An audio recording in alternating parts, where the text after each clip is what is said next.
Welcome back. Nelson OGUNJIMI, political affairs analyst, joins us on the show this morning. Thank you very much for finding time to come. Thank you very much for having me on your program. Let me quickly have your take as regards the impeachment story coming in from Enugu State, bearing in mind that it's been around for a while. You recall the impeachment of the deputy governor of the same state, and even impeachment news coming across the country. What's your thought along this line? Well, it portrays the unhealthy developments in our democracy, but that is not to say that impeachment is an illegal or unlawful means of, exercising the duties and responsibilities of the House of Assembly. It's within their constitutional rights to impeach a governor, even if it is 30 minutes to the expiration of his tenure, so long as he's found guilty of, violating the laws. But a situation whereby people are impeached on flimsy grounds does not speak well of the cordiality that is expected to exist between the legislature and the executive, in carrying out their functions for the good governance of a state. What the news coming out from Enugu State is not a palatable one. If it is true that the legislators, I think about 14, including the speaker, have come out to say that the governor submitted a forged supplementary budget of about 12 billion naira, and that they are refusing it because the man has barely less than 30 days to the expiration of his tenure. If it is true, I think it is an impeachable offense. I think they have done the right thing by serving him a notice, and the next procedure is to call on the chief judge of the state, to constitute a panel to examine those allegations. But again, you see what is playing out in Enugu. It's just like a replica of what is happening in Ekiti State. These are part of the anomalies that have bedeviled our democracy. A situation whereby a group of legislators who are supposed to be lawmakers will come together in violation of the rules of the House, which states that a quorum must be formed before the legislative business, could commence. Like in Ekiti, we had a 5 against 21 before it became a 7 against 19, and now in Anambra State, in Enugu State, whereby we have a majority members who are claiming to be the valid members of the House that they have, impeached. Those are the absurdities in our electoral system, in our democracy. And it is hoped that as Nigerians, when we see things like this, we should not keep quiet. We should all speak up, we should speak out against such things and, condemn it in its entirety. At several times, the state legislators have been accused of being a rubber stamp to the executive. But at the point where an alternating or opposing decision is taken, this is what we get. We get a situation whereby some people are impeached, some are sabotaged, and then it just gets into such dramatic happenings like we've seen in Edo, in Rivers, in Ogun, at several times in the nation's history. What way forward really at this time? The way forward is for people to do the right things at all times. To say some legislators are errand boys or they are stooge of the executive, it is laughable at times when you hear such stories. It's just like what happens in our homes. When they see a man and a wife always together and they are happy, people tend to call him woman rapper, that the wife is the husband of the house. But it is when they see the husband beating the wife blue and black, that is when some people are happy. That yes, is asserting his manhood, that is the man of the house. It shouldn't be so. If the executive and the legislature are in harmony for the peace, progress, and development of the state, it should be a welcome development to anybody. It should not be a cause for people to just label people as stooge, as a rubber stamp legislator, just because they are working in tandem with the executive. Because whether we want to deny it or not, when the legislators were elected into office, they were elected into office to serve the interests of the people. And if the governor was also elected to serve the interests of the people, if the governor is serving the interests of the people and the legislators are also on the same page with him, I think it should make one happy. But when we have problem is when we see them going into an unholy alliance in violations of their oath of office. Then for the fact that some people, when they take up issues with the government, if we know the issues they are raising are germane, are valid, are legitimate, we should not, because of that, just label them as saboteurs or traitors. Because whether we like it or not, in democracy it is said that majority will have their way, while minority will have their say. And there's a proverb in Yoruba land that Ebu alaroka kò ṣeé rú, meaning that people must be aggrieved because diversity or variety is the spice of life. We cannot all sleep and think in one direction. People must have opposing way of addressing issues. And when they raise up these issues, we should not label them as enemies. It should call to question our own level of thought. That look, this group of persons have raised an issue. Am I on the right track? Those are things that should bother us. But does it baffle you at all that at the center of all of these issues, you hear money? If it's not about budgetary allocation for something, it's about allowances that have not been paid for months. It's about some personal gratification here and there. What does that portend for leadership in this part of the world? The truth of the matter is that even if it is about money, politics is about the allocation of resources. Politics is not only for people to go into office and be discussing issues. For those issues to be implemented, you need resources. And what are the resources? Men and materials. So if this issue of money is coming up, on what basis is it coming up? Is the issue of money coming up based on self-interest or public interest? That should be the cause of concern for an average right-thinking person. So the issue of if money comes up, it is very, very germane, because like there's this Yoruba saying in the Bible that "Owo ni keke ìhìnrere," without resources, even the gospel will not move anywhere. Because when you send, that's why Jesus said, when you go into any town and they receive you, you should go into their house. When they are receiving you, it means they are being hospitable to you. And being hospitable to you requires resources, because even to give you water, some people have to pay for it in their environment. So if the issue of money comes in, what we should be looking at is that the issue of money, is it about personal interests or public interest? If it is about about public interest, all well and good. But if it is about personal interest, that is when we should have problems. But that when we are talking about these issues, we should divorce money away from it. I think it is not possible, because the essence of governance is about making policies and implementing them for the good of the people, and you can only do that through the availability of money. Let's move ahead a little bit to the National Assembly, talking about the incoming 8th National Assembly.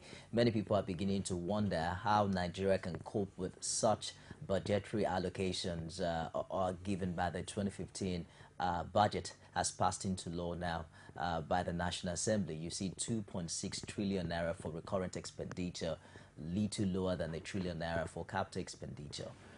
There's a need now for there to be a radical cut in government spending. It might start with how much these legislators take home, because that's the integrity that many people are saying that Buhari are expecting Buhari to bring into power. But do you see, from the previous experiences we've had, do you see the National Assembly tolling this path at this time? Honestly, there can never be a better time than now.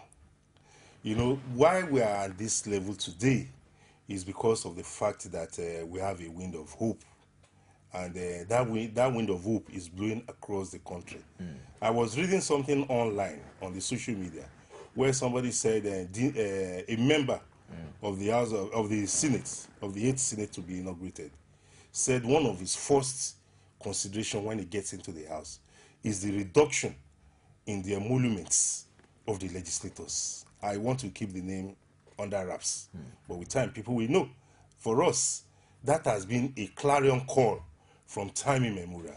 And because of the mood of the nation now, which even the legislators themselves are very much in tandem with, I'm sure, because we are not going to keep quiet. We are still going to continue hammering on it. And that is what we are even doing right now. That the emoluments of our legislators must be, made in such a way that it will reflect the reality of the times. Because we have a situation whereby the Nigerian workers don't have security of job. A lot of workers in private and even some government establishments have not been paid for between 5 months and about a year now. A lot of Nigerian workers are even casualized, such that even if you have served an organization for the next 20, 30 years, you have served an organization with the best part of your life.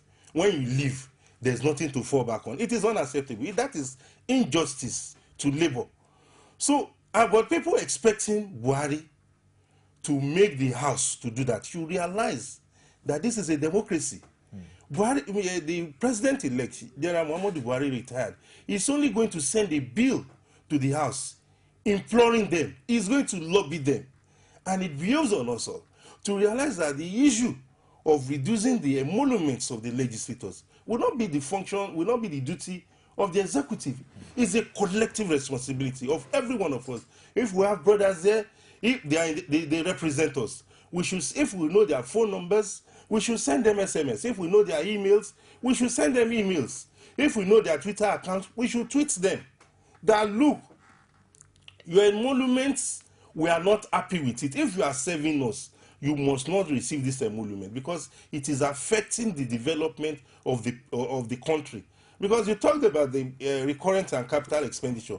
You expect that the capital expenditure should be about 70%, while the recurrent expenditure should be about 30%. But in Nigeria, it's the other way around. And that is why we are the way we are. That is why all our infrastructures are down. That is why a lot of things are not moving. That is why we cannot generate employment for our youth, for our teeming youths. So it is important for Nigerians to realize that the peace, the progress, the development of this land is in the hands of the old, the young, the man, and the woman. Have you also considered the complication, of the kind of relationship that exists between the executive and the legislature in Nigeria? For instance, the incoming administration is talking about zoning. There's a lot of noise as regards who the next Senate president will be. And you know that processes like that come and go without leaving some people aggrieved, about how it was handled. What impact do you see all of these politicking play in the kind of relationship that would exist between these two arms of government? Yes, thank you very much. You see, the issue of zoning is a reflection of the state of fear, the lack of trust, the lack of people's belief in the Nigerian system. People feel that the system will not take care of them, that they are disenfranchised, if I should put it that way, that they have been marginalized. Is a sort of is a reflection of a lack of trust that I'm a member of this community. But even if some offices are going to be zoned, one will expect that when an office is zoned, just to allay that fears, and that is why for time immemorial we have always called for the convocation of a sovereign national conference, where the nations, because Nigeria is not a nation, Nigeria is a conglomeration of nations. Nigeria is made up of different nations, where the nations will come together and discuss the basis of their unity. So that when we are going to have elections, even if they said the man from Ogumosho is going to be the president, as a man from Borno or as a man from Abakaliki, I won't give a damn. I will know that the offices, the positions have been, structured in such a way that whoever gets there, the interest of my nation is protected under the Constitution and not where a situation we have where the constitution is more of whoever gets into office is, it serves its own interest. So the issue of the relationship between the executive and the legislature, ordinarily you will not expect it to, to be like we say, business as usual. You expect that there will be changes this time around, but that is not to say that the zoning, because wherever the offices are zoned to, every part of this country is blessed with the best of hands. Let's talk about the multiplicity of interest ahead the incoming administration. We understand that APC governors are meeting with the president-elect today, and it was learnt that the governors might be demanding that they are allowed to nominate those that will be appointed as ministers in their state. They didn't stop there. They are also asking that they expected to make their position known on which zone to be supported for the office of the Senate President. You see governors coming up with several demands, and then there are still other political or party leaders on the other side. There are the PDP governors that also merged to form the APC. You've not talked about the ACN, the CPC, and the faction of APGA. How do you foresee the APC handle this interest that seem to be so myriad, for a single party to handle? Well, I believe that the personnel, the heads in APC are very, very capable. They are intelligent minds, they are qualified, they are competent, and I'm sure they are very much aware that governance is not a tea party. It's serious business, and it requires serious minds. And when you are going into public office, there's myriad of interests that you have to contend with. It is now left for you to use your wisdom and to call for the help of God and praise, so that whatever you do will not boomerang on the society. Because if you take any faulty step, if you take a misstep today, the effect will not be on you alone, but on the larger society. But I believe that this interest is very much in tandem with the realities of any democracy and society. Democracy is an aggregation of interest. Even we can even encourage the people who are unemployed, the deaf, to also tell Mr. President, look, we have people that we want to nominate to you. So it's not left for the people at the end of affairs, to separate the wheat from the chaff. So it is very, very important for us to realize that the people at the helm of affairs now are very, very serious-minded people. They are very, very capable. They are men of integrity and character. And we know they are well-versed in what to expect. And I'm sure they will live up to their billing. Let's take a commercial break now. When we come back, we'll take the final laps of the show as we begin to talk about the factors to also look out for, from these nominees, especially ministerial nominees and members of presidential cabinet ahead the new and incoming administration. We'll be back after now. Don't go away. It is often said that the future belongs to those who believe in the beauty of their dreams. But what about the things in life that actually inspire us to believe? Like the things that drive us, the things that move us, and even the things that remind us that the sky really isn't our limit. Because when we are inspired, we are led to future greatness. But first, we just have to believe. One day I want to build Nigeria's first aeroplane. I know. One day you'll make us proud. Rich and creamy pig, extra fortified with 28 vitamins and minerals. Here's to 60 years of nourishing dreams and inspiring the future. The future is bright. Reach for your peak. Every day, every hour, and every minute, news break in Nigeria. Things happen so fast, it's most times difficult to track and comprehend them. But that's what we do right here on Digit 360. 2015, would you want to come back again? It's like asking Jesus Christ if he knew he was going to die, will you want to come back as the savior of the world? We do not just help you track the stories, we break them down. Explore all the angles, analyze the issues so that you can fully comprehend the stories and use them to make the right decisions.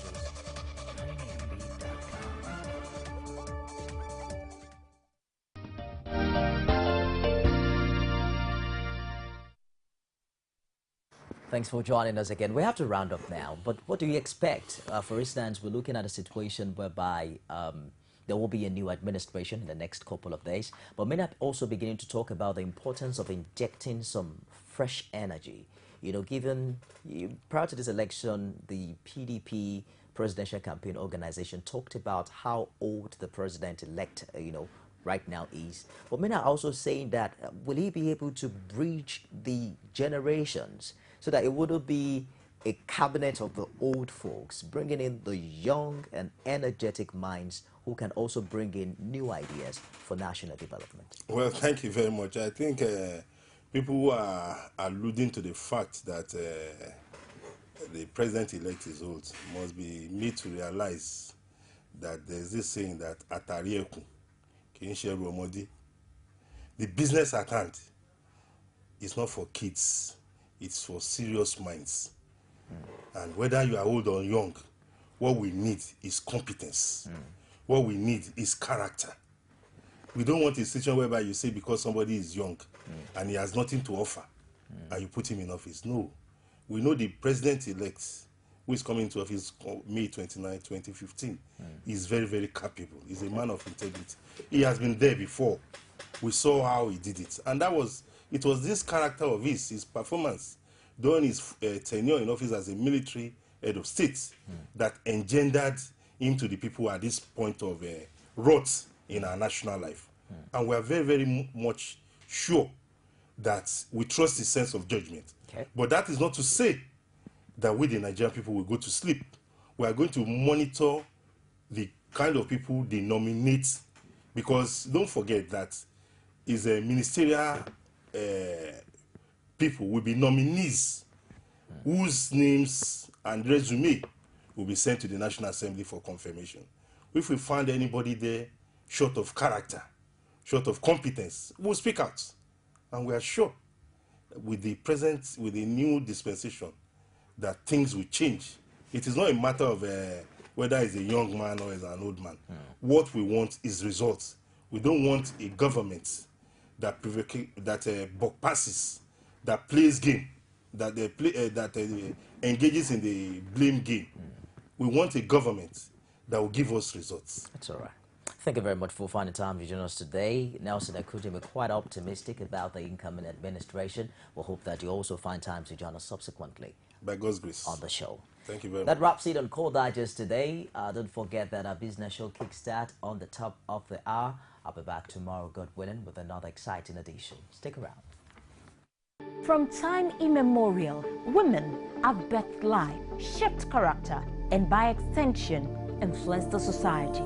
Moremi of Ife, Emoten of Benin, Queen Aminat of Zaria, all women of influence and power. Whether it's before election, after election. How ironical. Women being so powerful, yet have few grounds in decision making. I see you as a wife, and I see you as a wife to a man. We are talking women in politics. A woman will be bold enough to stand up and say, I want to become president of Nigeria. Only on Core TV News.